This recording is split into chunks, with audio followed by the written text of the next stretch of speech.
Hello दोस्तों। तो कल के वीडियो में हम लोग बात किए थे वास्तविक संख्या के बारे में। तो आज हम बात करने वाले हैं यूक्लिड विभाजन प्रमेय का एवं यूक्लिड विभाजन एल्गोरिथम में अंतर क्या है। इससे ढेर सारा स्टूडेंट काफी परेशान रहते हैं कि ये दोनों है क्या।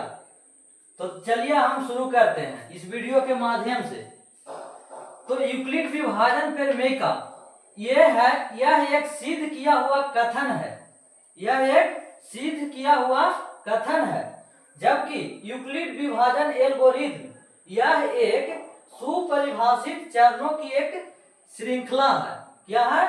सुपरिभाषित चरणों की एक श्रृंखला है। समझ गए?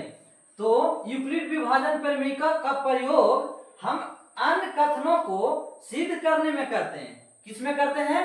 अन्य कथनों को सिद्ध करने में करते हैं, जबकि यूक्लिड विभाजन एल्गोरिथम का प्रयोग दो धनात्मकों संख्या यानी दो पूर्णांकों संख्या के एचसीएफ ज्ञात करने में करते हैं। तो हम उम्मीद करते हैं कि आपको समझ में आया होगा। उतने ही नहीं, चलिए नोट पॉइंट में हम लिख दिए हैं कि यूक्लिड विभाजन एल्गोरिथम और यूक्लिड विभाजन प्रमेय का परस्पर इतने अंतर्निहित है कि लोग दोनों को एक ही मानते हैं। तो चलिए हम एनसीईआरटी के प्रमेय नंबर फर्स्ट 1.1 को हम लोग साबित करते हैं, देखते हैं कि क्या है।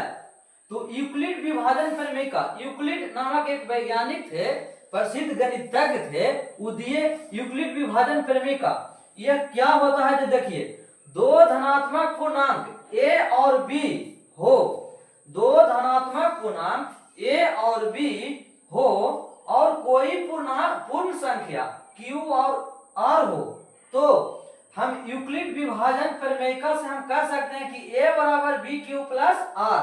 तो हम उम्मीद करते हैं कि आपको समझ में नहीं आया होगा, तो टेंशन मत लीजिए। देखिए, हम लोग बचपन में पढ़े थे कि भाज्य बराबर भाजक गुने भागफल जोड़ शेष।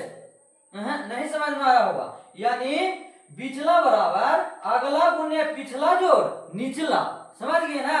तो वही बतिया को यूक्लिड साहब ऐसे इस फॉर्म में लिख दिए कि a बराबर bq प्लस r, यानी a जो हुआ बड़ी संख्या और b हुआ छोटी संख्या। अब बड़ी संख्या को हम लोग भाज्य कहेंगे, जबकि छोटी संख्या को हम लोग भाजक कहेंगे, और q को, यानी q जो है भागफल है, और r जो बचा वो शेष बचा। कौची बचा?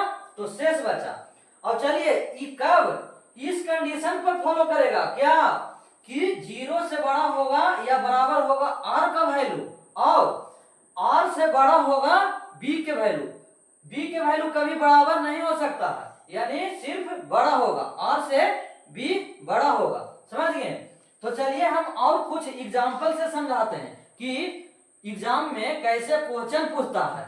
तो देखिए, एग्जाम्पल हम लिए हैं 35 और 25 का एचसीएफ यूक्लिड विभाजन एल्गोरिथम का प्रयोग करके निकाले।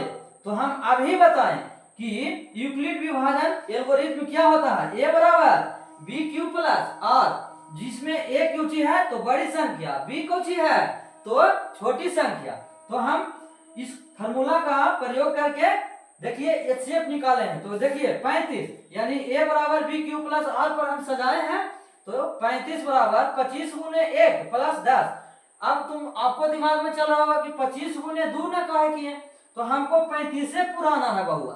देखिए यहाँ समझिए, 35 पुराना है तो 35 गुने 1 और प्लस 10, यानी 25 गुने 1 और प्लस 10।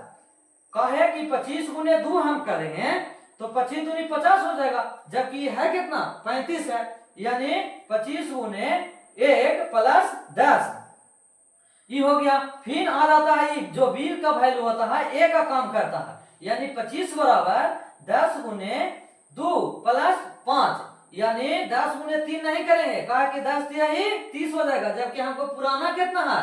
25 पुराना है, तो 10 गुने 2 प्लस 5।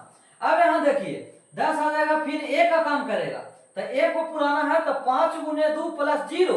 हम तब तक करते रहेंगे जब 0 r का वैल्यू कितना आना चाहिए, 0 आ जाए। तो हम फिर b का वैल्यू जब 0 r का वैल्यू 0 आ जाएगा तब हम b के वैल्यू को हम HCF मानते हैं। क्या मानते हैं, HCF मानते हैं। तो देखिए HCF बराबर हमको 5 आंसर निकल के आ गया है। समझ। तो अगला एग्जांपल से समझते हैं। जैसे 12 और 15 का HCF यूक्लिड विभाजन प्रमेय का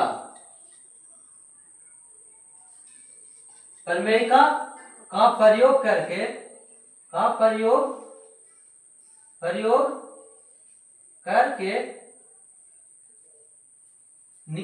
निकालते हैं। हमको लगता है ना कि इसको अच्छी कर दो, थोड़ा स्टॉप करो। चलिए हम लोग अगला एग्जांपल से समझते हैं। तो एग्जांपल 12 और 15 का HCF यूक्लिड विभाजन एल्गोरिथम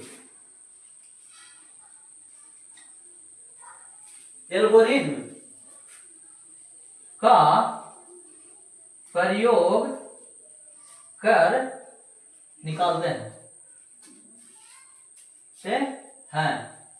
तो चलिए हम अभी बताएं कि यूक्लिड विभाजन एल्गोरिथम में है क्या। तो हम लोग लिखते हैं कि a बराबर बी क्यू प्लस आर, इसी को बोलते हैं हम लोग यूक्लिड विभाजन एल्गोरिथम फार्मूला। तो देखिए हम अभी बताए थे कि a बराबर बड़ा संख्या को मानिएगा और b बराबर छोटा संख्या को मानिएगा। तो छोटा कितना है 12 और बड़ा वाला 15 है। अब हम फार्मूला पर लगा देंगे। तो a बराबर बी क्यू प्लस आर, तो a का वैल्यू कितना हो जाएगा 15 और बराबर b के वैल्यू 12। अब 12 में हम कितना से गुना करें कि 15 से ज्यादा नहीं होना चाहिए।